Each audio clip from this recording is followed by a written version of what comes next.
Hello everybody, welcome back to the Preheat kitchen with me, Yasmin, and another super easy recipe for you to enjoy at home. Today we are going to use some plums that are not necessarily ripe, they're a bit still sour, and we are going to do an upside down cake that I like to call a plum tatin cake. For that, we're going to need the following ingredients.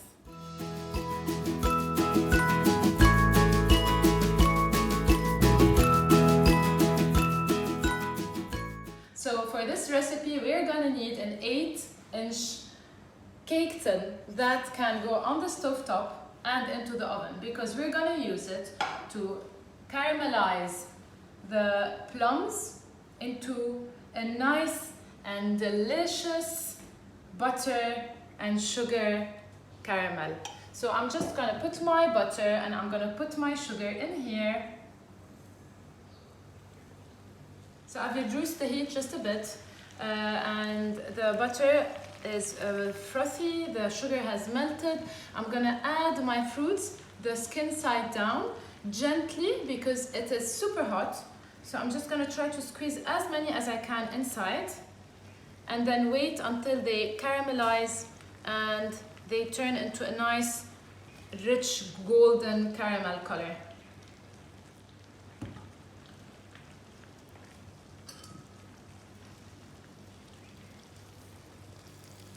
So try to squish as much as you can.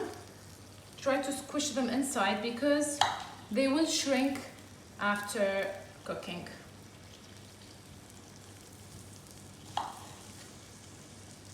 The same method can be used for apples, for the tarte tatin, for any stone fruit that you like.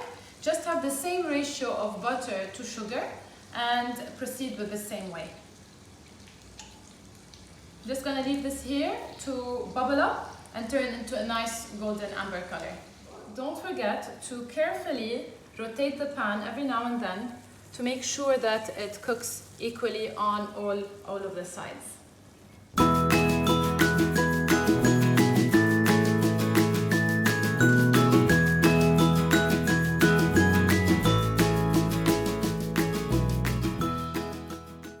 Okay, now we have to make sure that that is at a nice stage of caramelization before starting with the rest of our wet ingredients. But for now, we're going to start with just preparing everything else before we can start on the next step. So we have here 100 grams of plain flour. It's actually spelt. So it is actually 100 grams of spelt flour. I've done this cake with rye flour and it came out completely delicious. But I had spelt flour. You can use any flour you want. So this is 100 grams of plain flour. To that, we're gonna add a teaspoon and a half of baking powder.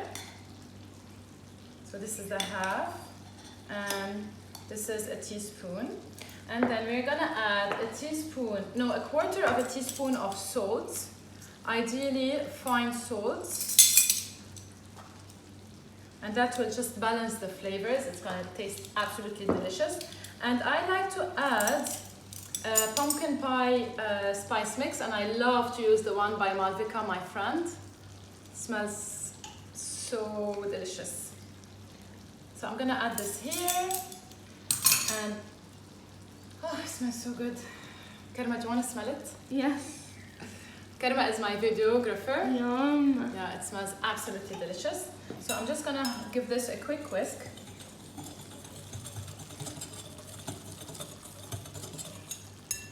And set it aside for now. Now, I absolutely love all desserts with caramelized fruits. It's not something that I used to like as a kid or as a younger person. But I really now appreciate it more, and especially if it's a tangy fruit and a summer fruit, same as with my galette. It doesn't have to be super sweet, but with the sugar and the caramel, it smells absolutely delicious. Now this is almost done. I'm just gonna wait for a couple of more minutes, remove it off the heat for it to settle down, and start with my eggs and sugar.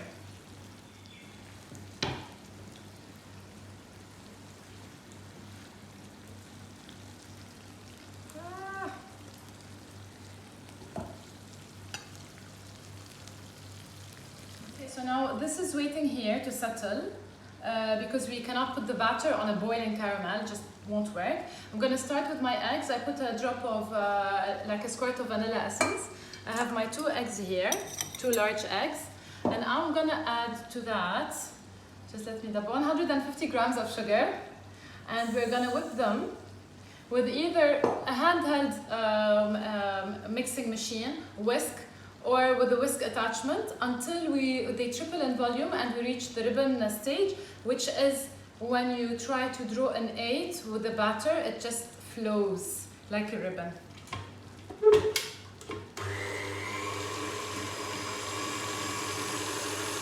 I'm just gonna check the batter now.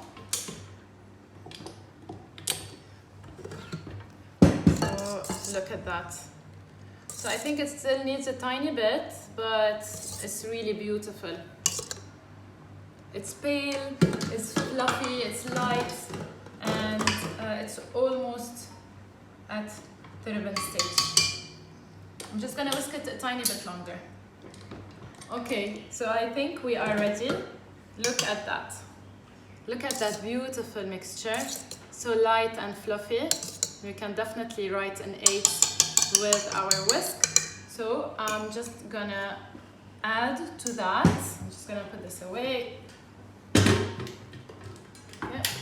So I'm just gonna add to that our dry ingredients that we had previously prepared. So this is our flour with the salt, the baking powder, and our spices. I'm just gonna add it to our eggs and sugar. And I'm gonna carefully fold it in.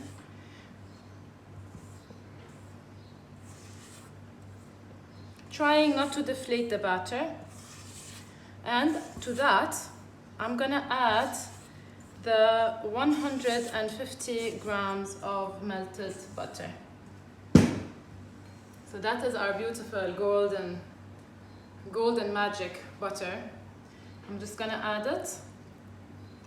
And I'm gonna gently give everything a mix, making sure not to, squash the batter, not to deflate it.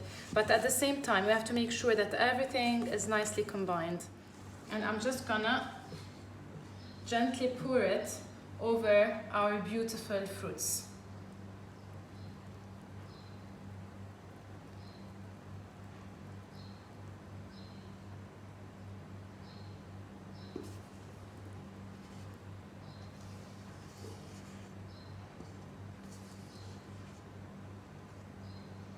I'm gonna scrape every single bit from the bowl.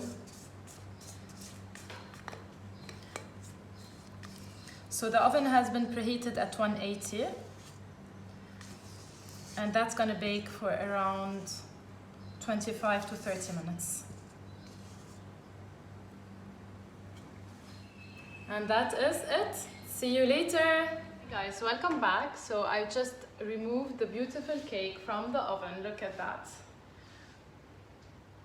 So I tested it with a skewer, and the skewer came out clean. Now what I'm gonna do is, my kitchen gets really dark in the afternoon. So I'm just gonna try to see if I can invert it to show you. I'm just gonna loosen the edges a bit. It smells absolutely delicious.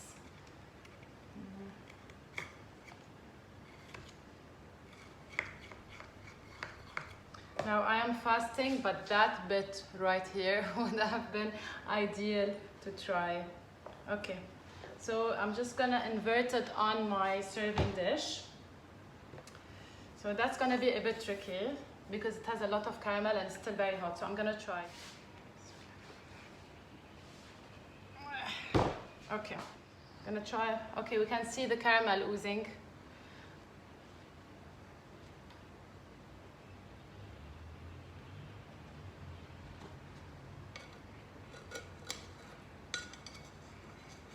So ideally, you would want to wait for a good 10 minutes before doing that, before inverting the cake.